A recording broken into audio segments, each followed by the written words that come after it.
আসসালামু আলাইকুম প্রিয় দর্শক, অন্য মঞ্চের আলোচনায় আপনাদের সকলকে আমন্ত্রণ জানাচ্ছি। আজ আমাদের সঙ্গে আলোচনার জন্য আমন্ত্রিত অতিথি হয়ে যিনি এসেছেন, তিনি এই মুহূর্তে খুবই ব্যস্ততার মধ্যে আছেন এবং ব্যস্ততা সত্ত্বেও আমাদের সঙ্গে যুক্ত হয়েছেন। হয়তো আপনাদের কথা ভেবেই আপনাদের খুবই সুপরিচিত এবং যার কথা আপনারা বিভিন্ন সময় মুগ্ধ হয়ে শুনেন, সেই বহুল আলোচিত রুমিন ফারহানা।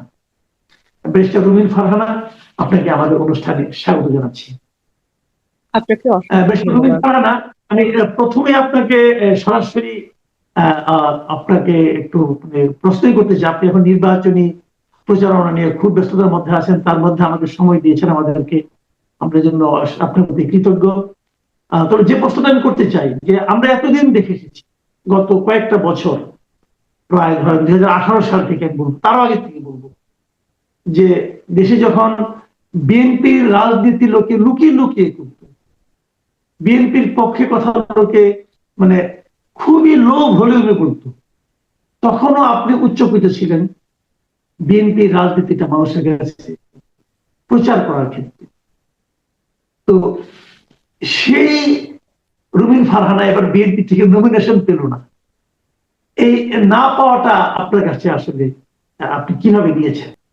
আপনাকে অসংখ্য ধন্যবাদ মাসুদ ভাই। আমি গত 17 বছর এবং আরো প্রিসাইসলি বলতে গেলে গত 15 বছর বিশেষ করে আমি টক শোতে, টেলিভিশন টক শোতে, সংসদে এবং আহ, আমার নির্বাচনী মাঠে আমি ক্রমাগত আমি আমার দলের পক্ষে, দেশের পক্ষে, মানুষের পক্ষে কথা বলেছি। বিএনপি একটি বৃহৎ রাজনৈতিক দল। সেখানে নানান রকম হিসেব নিকেশ হয়তো থাকে এবং সেটা থাকাটাই স্বাভাবিক। এত বছর পর বাংলাদেশে একটি নির্বাচন হতে যাচ্ছে। বিএনপি বেশ কয়েকটি রাজনৈতিক দলের সঙ্গে আসন সমঝোতায় গেছে, জোট করেছে। তো সেই দিক থেকে যদি আপনি দেখেন তাহলে হয়তো বা বিএনপির হাতেও খুব বেশি অপশন ছিল না। হয়তো জোটের তরফ থেকে চাপ দেয়া হয়েছে, আমি আসলে ঠিক জানি না, কারণ আমার সঙ্গে একেবারেই কোনো আলোচনা করা হয়নি। আমাকে দলের তরফ থেকে এই আসনে কাজ করতে বলা হয়েছে। দলের নির্দেশনা অনুযায়ী আমি 2017 সাল থেকে এই আসনে কাজ করছি। বিশেষ করে উকিল আব্দুল সাত্তার যখন নৌকা মার্কায় চলে গেলেন, তখন দলে একেবারে স্পেসিফিক ইনস্ট্রাকশন ছিল যে এই আসনটা আমাকে দেয়া হচ্ছে এবং এই আসনে আমাকে কাজ করবার জন্য স্পেসিফিক্যালি বলা হয়েছে। তো তারপরে যখন 25 সালে গণ অভ্যুত্থান, 24-এর গণ অভ্যুত্থান, তার পরবর্তীতে 25 সাল এবং একটি নির্বাচন যখন সামনে আসলো, তখন হঠাৎ করেই আমরা দেখলাম যে আহ, দলের হাইকমান্ড থেকে বলা হচ্ছে যে তারা অন্য আরেকটি দলের সঙ্গে জোট করতে যাচ্ছে। তো এটা আসলে আসলে আমাকে ব্যক্তিগতভাবে কিছুই জানানো হয়নি, কিন্তু আমার তো একটা কমিটমেন্ট আছে আমার এলাকার মানুষের প্রতি। দল হয়তো তার কমিটমেন্ট থেকে সরতে পারে, কিন্তু আমাকে তো আমার কমিটমেন্টটা ধরে রাখতে হয়। সে কারণে আমার নির্বাচনে অংশ নেওয়া। জি। তো এই এই যে নির্বাচনে আপনি অংশ নিচ্ছেন, দল আপনাকে নমিনেশন দেয়নি, তারপর আপনি এলাকার মানুষের প্রতি আপনার যে কমিটমেন্ট সেটাকে রক্ষা করতে চাচ্ছেন এবং নির্বাচনে অংশ নিয়েছেন, তার প্রেক্ষিতে দল আপনাকে আপনার পদ থেকে বহিষ্কার করেছে। আহ তারপরেও আপনি এটার চেয়ে এলাকার লোকের প্রতি আপনার কমিটমেন্টটাকে বড় করে দেখেছেন। তো এই দেখার দেখতে যে এখন যে নির্বাচন মোটামুটি আপনি যতদূর জানেন, আপনি বেশ কিছুদিন ধরে এলাকাতেই আছেন, তো আপনি সাড়া কেমন পাচ্ছেন? আমি অভূতপূর্ব সাড়া পাচ্ছি নতুন ভাই, এবং মানুষ এটাকে এক ধরনের অপমান হিসেবে নিয়েছে। অপমান এই কারণেই যে আমার এলাকার মানুষের একটাই চাওয়া ছিল যে এই এলাকায় যেন জোটের কোনো প্রার্থীকে না দেয়া হয়, ধানের শীষের প্রার্থী যেন আসে। বিকজ 2001 সাল থেকে কিন্তু এই আসনে ধানের শীষের কোনো প্রার্থী ছিল না। 18 সালে উকিল আব্দুল সাত্তার ধানের শীষে হয়েছিলেন, কিন্তু তিনি সংসদে মাত্র একবার গেছেন। মাত্র একবার। গত 3.5 বছর বিএনপি সংসদে ছিল 18 নির্বাচনে, এবং আমার ভূমিকা কি ছিল আপনারা দেখেছেন। আর অ্যাজ অপোজ টু আমি, উকিল আব্দুল সাত্তার মাত্র একদিন গেছেন সংসদে।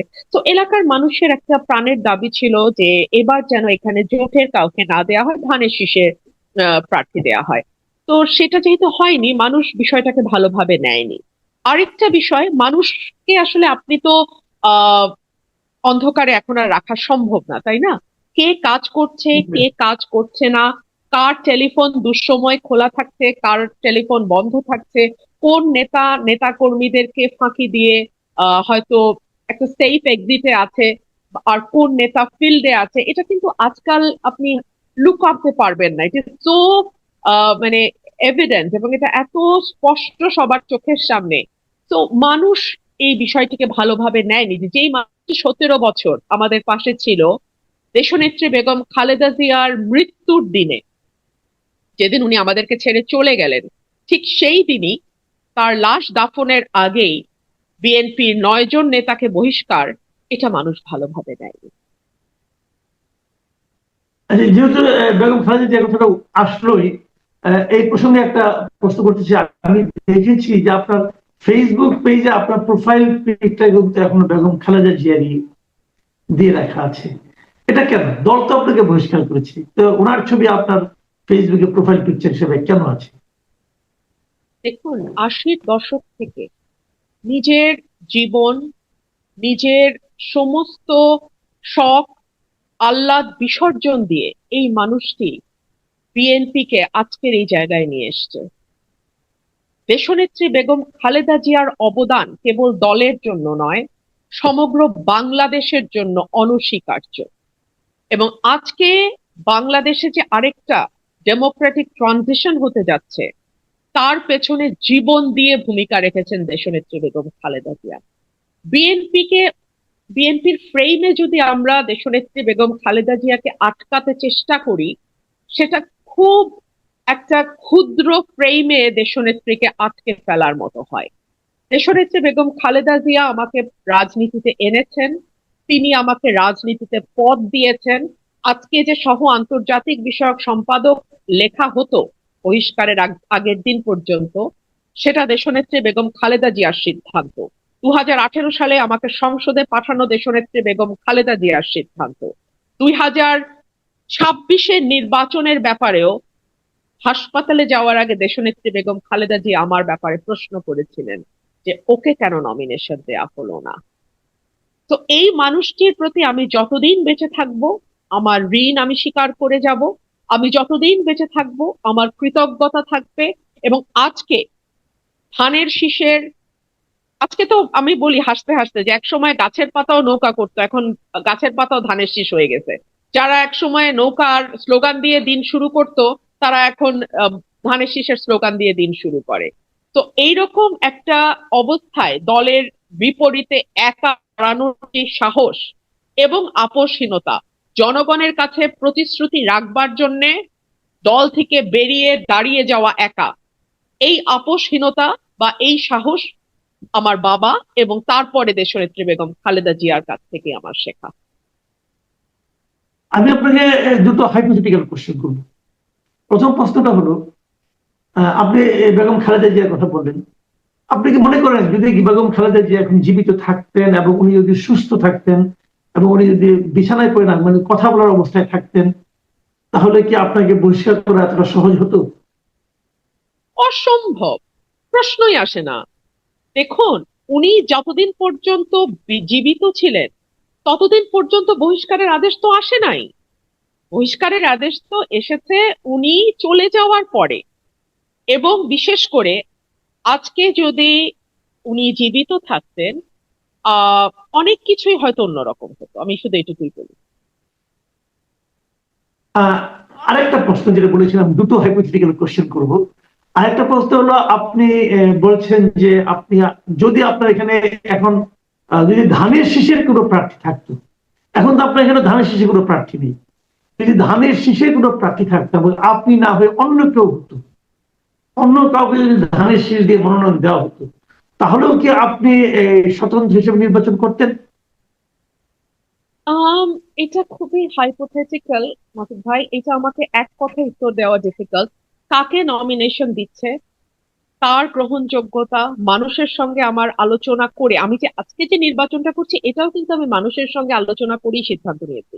আমার এলাকায় 19টা ইউনিয়নের রিপ্রেজেন্টেটিভ নিয়ে বসেছি আমি, তাদের মতামত নিয়েছি, এবং তারপরে আমার আজকের এই সিদ্ধান্ত।